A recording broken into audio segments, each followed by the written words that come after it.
மகாவீர சிற்பத்தோட நாம் ஐவர் மலையில் இருக்கிற சிற்பத்தையும் பொருத்தி பார்ப்போம். அங்கே இருக்கிற கிட்டத்தட்ட 16 சிற்பங்கள் இருக்குது. அந்த 16 சிற்பங்கள் பெயர் என்னன்னு கேட்டால் ரிஷப பகவான்கிறது எருது வரக்கூடியது. இங்கே சிங்கம் இருக்கிற மாதிரியே அதுக்கு எருது இருக்குது. இப்போ நாம் இந்து சமயத்தில் இருக்கக்கூடிய வாகனம் சொல்கிறோமல்ல, யமன் சொல்கிறோமல்ல, அது ரிஷப பகவான். அதே போல் அஜிதாநாத்ங்கிறது அவர் ஒரு மகாவீரர். அவர் யானை சின்னத்தில் வருவார். சம்பவநாத்ங்கிறது குதிரை சின்னத்தில் வரக்கூடியவர். அபிநந்தநாதா அவர் குரங்கு சின்னத்தில் வரக்கூடியது. சுமதிநாதா வாத்து.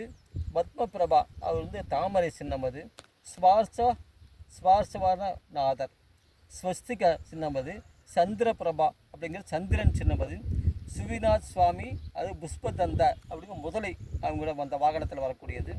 சிதநாத் ஸ்ரீ வஸ்தாயி வாகனம். அது ஸ்ரேயாத் சுதாத் காண்டாமிருகம். நாம் காண்டாமிருகம் சொல்கிறோமல்ல, அது அந்த சமணர் காலத்திலே பயன்படுத்தப்பட்ட வாகனம். அது வாசு பூஜ்யா அப்படிங்கிற எருமை வாகனம். விமல்நாதா பன்றி வாகனம். ஆனந்தநாதா கரடி வாகனம். தர்மநாதா வஜ்ரதண்ட வாகனம். சாந்திநாத் மான் வாகனம். குந்துநாத் ஆடு வாகனம். ஆரநாத் மீன் வாகனம். மீன் வாகனம்ங்கிறது அதோட குடப்பெயராக நாம் இங்கே வழிபடுறது. மல்லிநாத் தண்ணீர் தொட்டி. முனீஸ்வரதா ஆமை. நயிநாதா நீலம் தாமரை. நேமிநாதா சங்கு. பார்சுநாதா பாம்பு.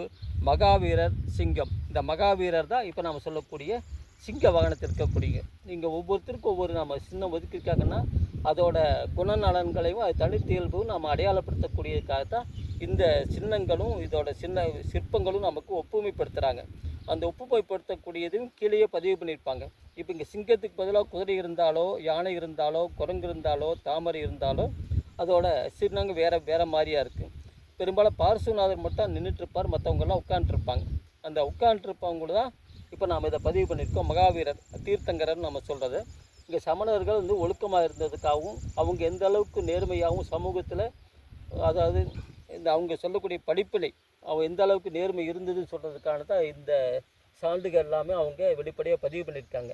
அந்த கால பதிவுகள் எல்லாமே நம்மக்கிட்ட கிடைக்காட்டாலும் இப்போ இருக்கிற ஒரு சில இந்த மாதிரி கல்வெட்டுகள் வச்சு அவனுக்கு வாழ்க்கை முறை எந்த மாதிரி இருக்குதுன்னு தெரிஞ்சுக்கலாம். அதே போல் இந்த பகுதியில் அவங்க வாழ்ந்திருக்காங்க. திருப்பூர் விஜயமங்கலம், அந்த சீனாபுரம், இதே போல் இங்கே ஐவர் மலை, திருமூர்த்தி மலை, இதெல்லாமே நமக்கு சமணர் வாழ்ந்ததுக்கான சான்று தான் இது. இதே போல் மதுரையிலையும் இருக்குது. இதே மகாவீர சிலை மதுரையில் இருக்குது. என்னென்னா சமணர்கள் நல்லா தலை தோங்கி இருந்தால் அதுக்கான சான்று தான் இந்த மகாவீர சிலை.